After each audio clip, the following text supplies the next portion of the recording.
it's been unchanged since 15. Now, I had a 15 model, and I'm sitting here and looking at the interior, and I see a lot of familiar surfaces: the dashboard, the steering wheel, the clutch pedal, the seats, the center console. All that stuff is the same. There are some subtle changes. The radio, I do believe, got updated in 16 to a new display audio, and let me tell you, this display audio with the Apple CarPlay is very brilliant. It uses my Waze, my Pandora, my Apple Maps. I can use Siri through it, and it's probably one of the better stock radios that I've ever used. And I know there are a lot of display audios out there. Some of them are great, some of them are garbage, but this one is very manageable. You can learn this one on a road trip and very much enjoy it and not have to stumble around on the controls while you're driving. The steering wheel, like I said, is familiar from the previous model. The steering wheel controls haven't changed. There's a new little bit of trim. I do believe the 15 model said silver trim. This one has a painted black finish on the doors, on the radio, on the center console, and on the steering wheel. That's updated. There's some red stitching on the visor over the center display gauge, which I'll show you in another clip here in just a sec. That's a nice little touch. The materials are unchanged. The headliner, I feel, may be different in this 20 versus my previous model 15. It feels less cheap. Maybe it's a new covering, but it does feel quite nice. It doesn't feel like it's going to get fuzzy and fade and dangle when it's old. Other than that, I'm driving a completely familiar car. Now, there are some drivetrain and suspension changes. Subaru says that they've updated the all-wheel drive computer logic. Not really sure what that means, but I hope it's in our favor. The drivetrain, the manual transmission is pretty much the same. Manual transmission does, however, have some taller gears, which have improved. It's 0 to 60 and 0 to 100 times. The updates for the brakes include 6-piston front brakes, which the VA originally was released with 4-piston, if I'm not mistaken. So there's a lot more bite to these brakes than before, and they're obviously available in awesome colors. This one happens to be World Rally Blue with the chartreuse brake rotors, brake calipers, and it's brilliant. I think it looks amazing, despite the need to rub it clean with some kind of iron cleaning product, because it does brake dust a lot. But I'll deal with that because of those Brembo brakes. Otherwise, I'm really comfortable in this car. Now, this car does not have the upgraded Recaro seats, and I've been able to sit in a car that does. And let me be honest with you, that's a $2,200 option I'm glad this car doesn't have. Now, I'm not a little dude, and if you're any bigger than I am, you won't like those seats, because these factory seats, they have a good bite to them. I don't feel like I'm going to go anywhere if I throw this thing into a corner. And the Recaro seats, I don't feel like I would have been uncomfortable and self-conscious about after driving it. They were really tight. Not that they're not a good seat, and I think that's probably a seat maybe geared more towards somebody who is going to actually bring this car on the track constantly. I intend on daily driving one of these. I've been a Subaru fan for years, and this car has always been a good fit for me versus the previous years. And I love it. Puts a smile on your face every time you drive this car. Now, there are some cons and some changes that I didn't like versus my 15. Now, the dampening feels different on this 20 versus the 15, and the rim size is now a 19 versus I do believe a 17 or an 18, and the ride does suffer a little bit. Now, the noise, vibration, and harshness from the ride is what has changed.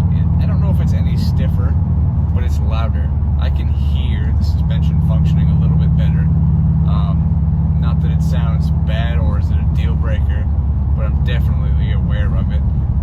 The 19-inch rims and the 35 series tires I think they stuffed onto these things definitely make the ride suffer a little bit, but I'm going to tell you, the handling improvement from this suspension stock versus the previous year's stock, fucking man, is much nicer in the corner, much more stable, much more trustworthy, and I think that has a lot to do with those 19-inch wheels.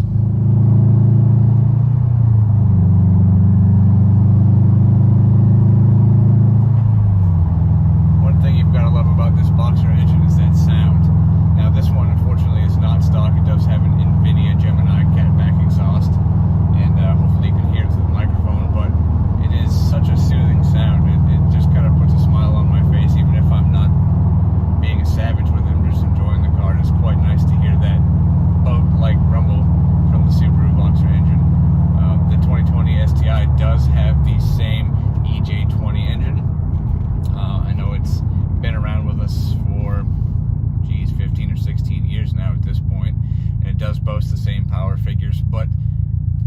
this one, even though it has the same power figures versus my previous car, the 15, I think Subaru is playing a joke on us. I think this car is probably a little bit more powerful than the 15, and I don't mean it has 50 extra horsepower, no, maybe 10, 15 or so.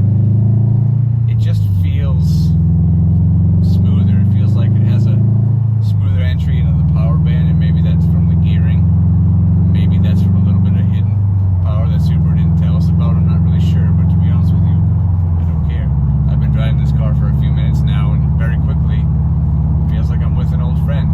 It's very familiar, it's comfortable, it's predictable, I know what it's going to do, and everybody still wants to race you when you see one of these on the streets because they think if you have a fast car, you're supposed to drive it fast. But, I love this car. Now, we can't continue this video without talking about a few cons.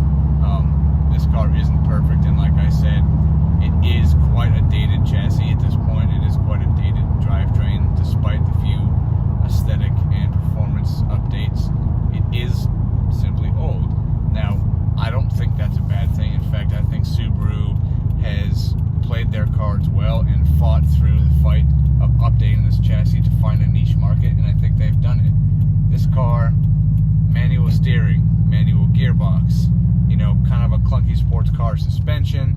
I think Subaru has found a happy place with this car, and I'm really worried that following updates for 2021 or 22, whenever they're updating it to that whatever 2.4 liter engine that they're going to throw underneath this thing, I'm worried that they're going to ruin it. I think that this car is at a happy place, and I think the people that bash this car saying it's old, it's unreliable, it's slow, it only has this much power, blah blah blah, I think those people are completely missing the point. I don't think anybody goes to a Subaru dealership, buys this car because they want the latest and greatest sports car.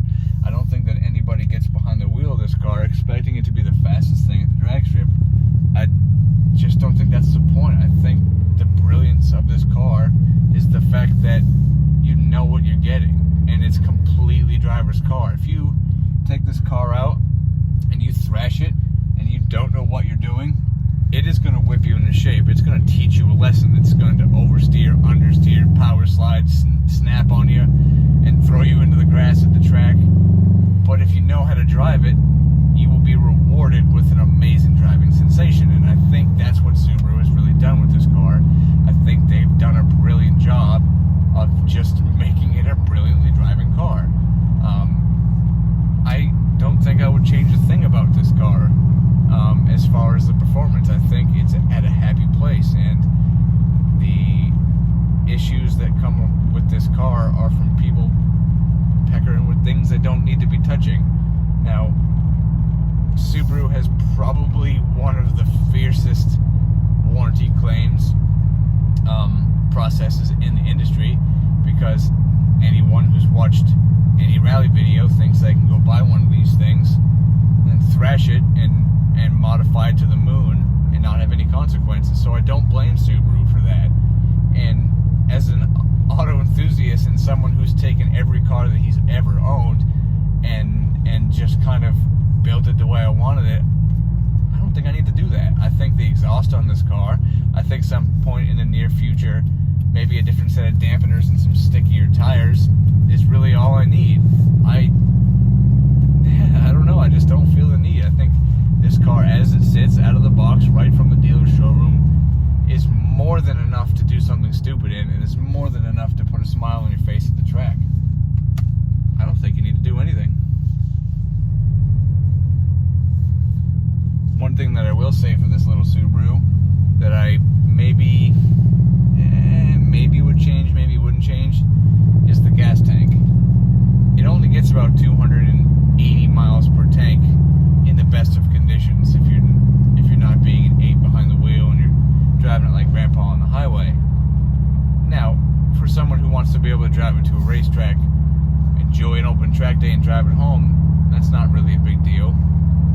But as a daily driver, every time I look down at my gas gauge, it seems to be empty.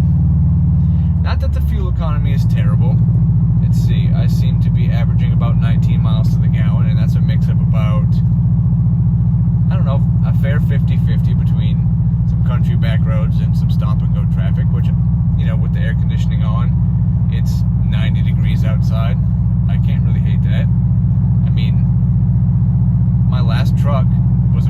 drive 4Runner, and it got like 17. So, 18 miles to the gallon from a sedan for a 4-cylinder might sound bad on paper, but if you realize the performance you're getting out of it, and if you don't have a heavy right foot, the fact that you can get decent fuel economy, maybe I don't need a bigger gas tank. Maybe I'm just looking for problems that don't exist. I'm not sure. Having said that, we have to find an on-ramp.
put this thing in second gear, 1500 RPMs, put your foot to the carpet, build the boost, and expect nothing to happen.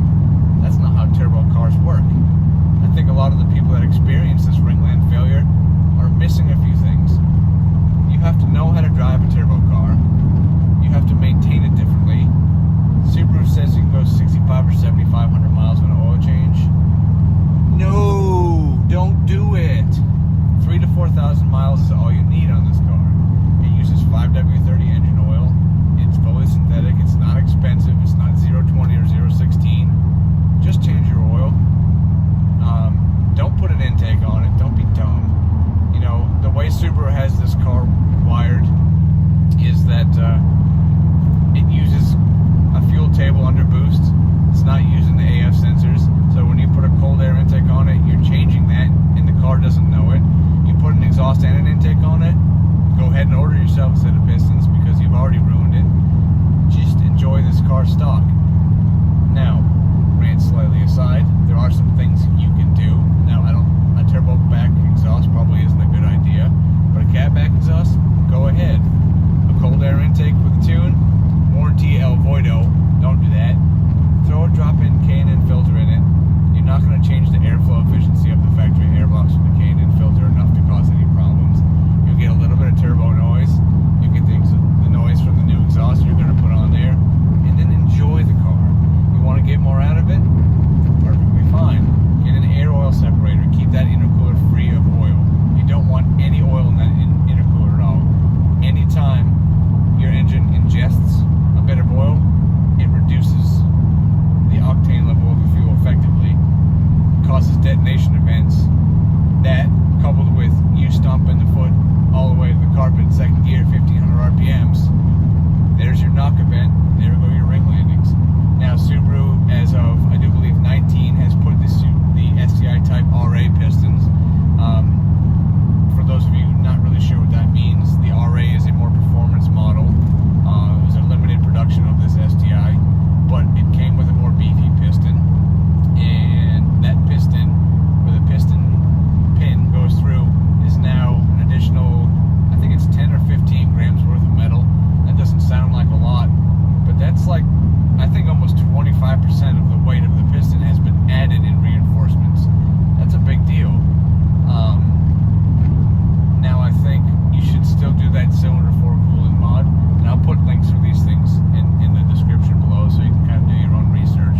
But I think if you do the cylinder 4 cooling mod, which interrupts the heater core line to cylinder 4, around cylinder 4, and allows for better cooling, I think if you do an air oil separator to prevent oil from being ingested by your intercooler tract, I think if you do a drop-in filter of some variety and a cat back exhaust of some variety, and I think if you properly train yourself on how to drive a turbo car, you're going to have a wonderfully reliable car. I've got a 2002 WRX in my driveway right now. It did 173,000 miles before the engine let go. I mean, it didn't explode. It didn't break ring landings. It got rod knocked. 173,000 miles. And the young man that I bought that car from had an intake on it, had a catback exhaust on it, had an eBay intercooler on it, all the things that you don't want to do on a factory tune.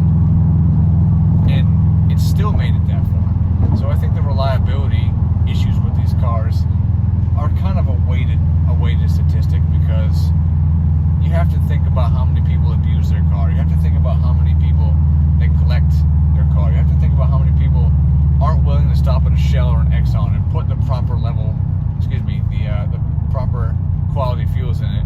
You're not going to your local, dollar store gas station and put 93 and then expecting your car to treat you nice for the rest of its life. You put in good stuff, you'll get out good stuff. That's just what these cars do. And I think that's where the community really fails on explaining their EJ failures. I think a lot of them are preventable, and people just need to enjoy the car at face value. I've had the opportunity, not with this car, with a 15, to take it out in Virginia International Raceway during a track day, and I tell you what, even bone stock, I think it had a nameless axle back exhaust or muffler delete or something. I had the stupidest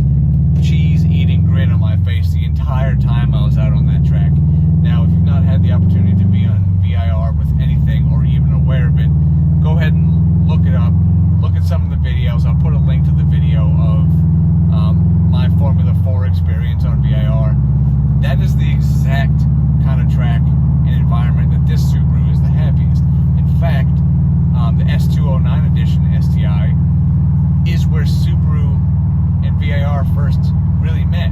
Subaru took the S209 and did all of their track training at Virginia International Raceway. This car is exactly designed for an open track. It's just, that's what you're buying when you buy a $35,000 to $40,000 car. You're not buying a car that's designed to survive 2 miles to work. It is actually designed to be on a track. And if you're not peckering with the things that you shouldn't be peckering with, and you go out on a track and take care of the car, proper oil changes, do all the upgrades that I suggested, you're going to get a lot of life out of this car. And the great thing about this car, you're going to drive it to the track, be comfortable, AC, touchscreen radio, navigation, comfortable, heated seats, come standard in the STI. You're going to have a great ride there. You're going to be able to thrash this thing around the track, and it's going to form you into a better driver, because let me tell you, this car doesn't give you any brakes. If you start to get sideways and you panic, like I said earlier in the video, it's going to whip you right into shape. But that's the brilliance of this car. I have a manual connection to the tires. I have a manual connection to the gearbox. There's no frills. There's no variable differential horse hockey down there. It's not like the Evo with the active diff. It's just, 2 limited slip differentials, 4 tires, a clutch pedal, and manual steering. It's brilliant. This is exactly what the sports car needs to be. And if anybody from Subaru is watching this video and they're thinking about designing that new STI, please, please, please, when you design that new STI, do not ruin it. Don't listen to all the crap. Build the car for what it's designed for. We don't want electric steering. We don't want hybrid. We don't want anything. We just want this car. And it's been that way for 15 years because it works. This car just works. There obviously are some things that could be improved. Maybe a little bit bigger gas tank. The air conditioning in the STIs has never been brilliant. But it's hard having a giant heat generator down there by your AC lines under the hood. It's kind of gonna happen. But I don't think this car needs to be discredited. I think people need to look at the STI for value. There aren't too many cars out there that someone even on the younger side could save their pennies and work hard and buy this car. A 60,000 mile warranty on an all-wheel drive turbo car. Nobody does that. And Subaru still does. And that's something that I think you need to think about when you buy a car. You're going to buy a car that's going to be reliable, fun to drive, and relatively comfortable. It's just that simple. I love this car. I've owned several Subarus, 6, 7 of them, of every variety, every flavor.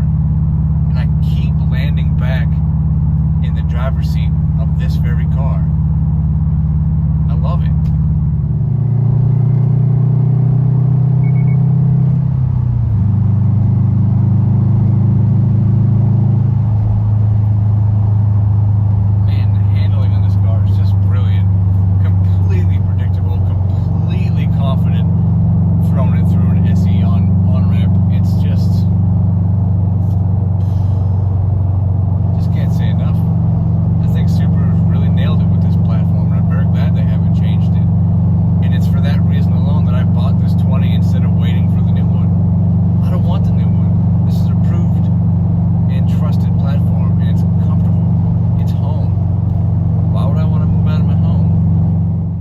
New display audio system for this car that came out in 18, as you can see, has a much more aesthetically pleasing look.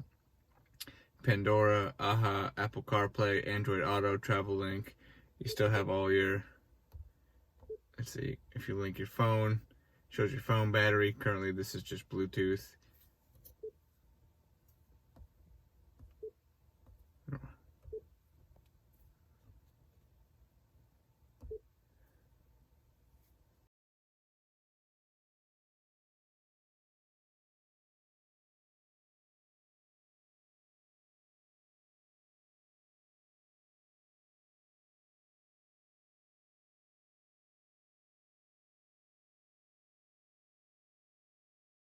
Not as terrible as the previous models.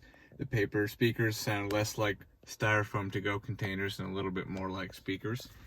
The STI also comes with dual climate control still. No more fighting over the temperature of his and her seats.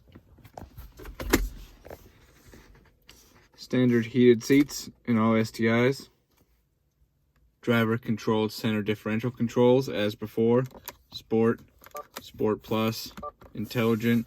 Then you have your manual diff controls, automatic.